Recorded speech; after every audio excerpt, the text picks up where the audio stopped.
పాలన, జగన్ రెడ్డి గారి అప్పులు, అవినీతి, కూటమి అప్పులు ఇవన్నీ చూస్తే కూటమి ప్రభుత్వంలో చేసే ప్రతి పైసా అప్పు ఈ రాష్ట్ర ప్రగతికి, రాష్ట్ర సంక్షేమానికే మేము చేస్తున్నాం తప్ప జగన్మోహన్ రెడ్డి లాగా చేసే అప్పులు అవినీతికి చేయడం లేదు.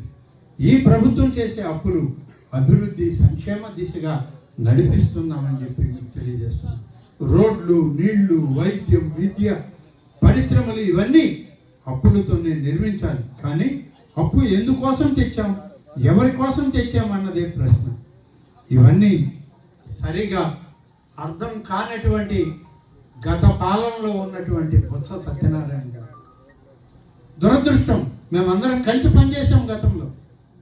మంచి అవగాహన ఉన్నటువంటి రాజకీయ నాయకుడు, పరిణితి కలిగినటువంటి వ్యక్తి. ఆయన కూడా ఇలాగా జగన్మోహన్ రెడ్డి మాయలో దిగజారి మాట్లాడే పరిస్థితికి రావడం అనేది బాధాకరంగా ఉంది. మరి దీన్ని మనసుతో ఒప్పుకోలేనటువంటి పరిస్థితి.